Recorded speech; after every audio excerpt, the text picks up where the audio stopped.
Class 10 NCERT book first flight का chapter 3 की poem how to tell wild animals. Hello class, आज हम chapter 3 की जो आपकी फर्स्ट पोएम है how to tell wild animals ये करेंगे।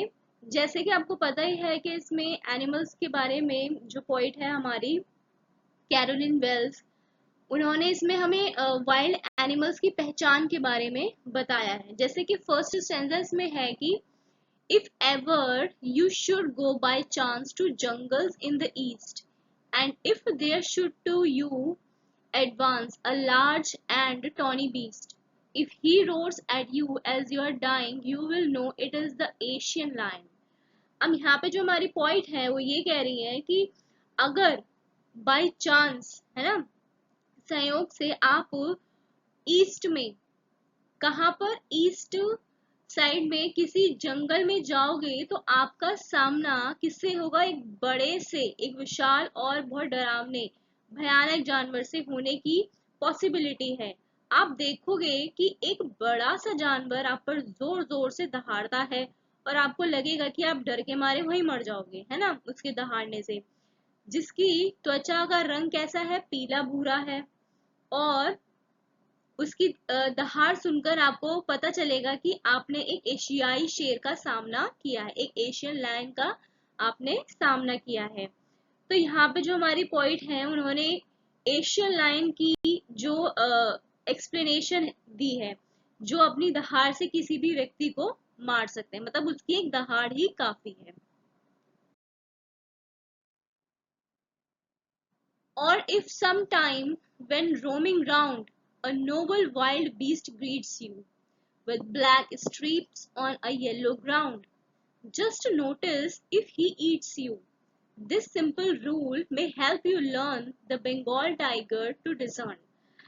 अब यहाँ पे हमारी पॉइंट कहती है कि वो एक ऐसे जानवर के बारे में बता रही है जो जंगल में घूमता रहता है और एक शाही कबीले का है। मतलब उसे क्या बताया है? शाही बताया है।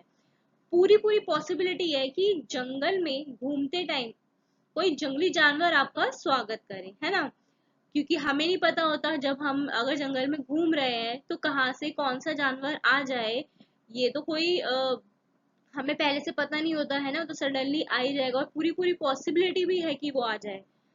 तो घूमते टाइम कोई जंगली जानवर आपका स्वागत करे। उसका बड़ा सा शरीर पीली खाल पर काली धारियों से ढका हुआ है।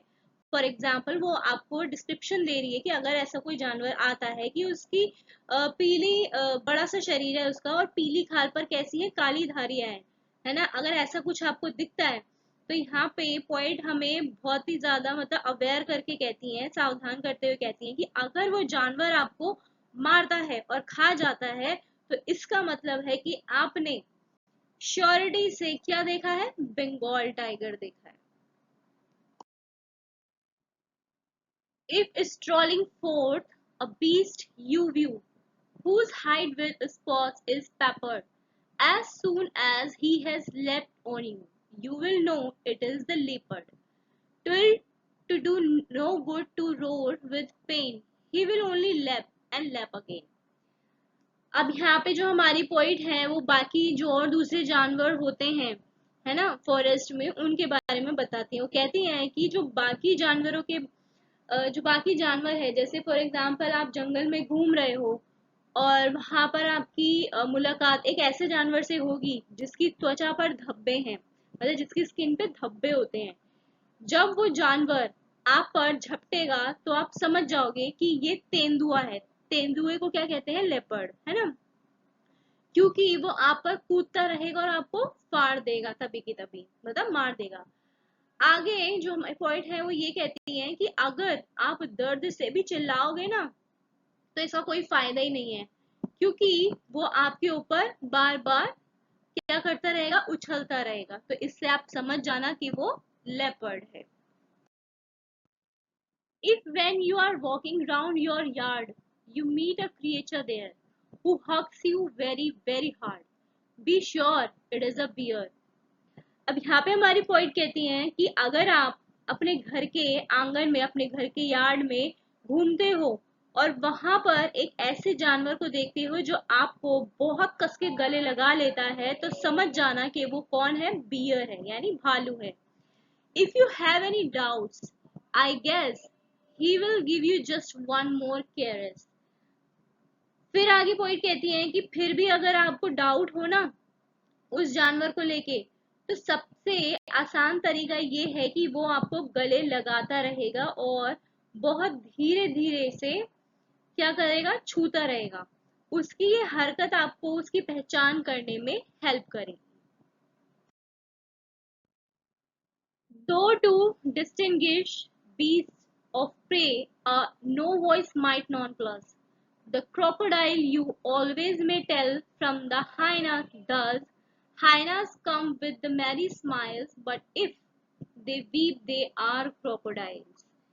पॉइंट कहती है कि जो व्यक्ति जानवरों को सही तरीके से नहीं पहचान सकते है ना, जिनको मतलब जानवरों की पहचान नहीं है, उन लोगों को, उनके लिए उन जानवरों को पहचानना एक पहेली जैसा होगा, जो अपने भोजन के लिए, अपने खाने के लिए दूसरे जानवरों का शिकार करते हैं। जैसे कि आपको भी पता है कि कुछ जानवर ऐसे भी होते हैं जो अपनी भूख मिटाने के लिए और जो दूसरे जानवर होते हैं उनको मार के खा जाते हैं, राइट। तो इसीलिए यहाँ पर जो पॉइंट है वो दो जानवरों के बीच हमें डिफरेंस बता रही है और कहती हैं कि मतलब जो हमारे रीडर्स हैं, जो हमारे पाठक हैं, जो इस पोएम को पढ़ रहे हैं, उनको मतलब डिफरेंस करने में मदद करने की कोशिश करती हैं। यहाँ वो हाइना के बारे में बताती हैं, जिसके बारे में वो सोचती हैं कि उसका चेहरा कैसा होता है, मुस्कुराता हुआ। और जो मगरमच्छ होते हैं उनके बारे में, जिनकी आंखों में आंसू है। ठीक है, ये तब देख सकते हैं हम जब वो जानवर का शिकार करते हैं, दूसरे जानवरों का शिकार करते हैं।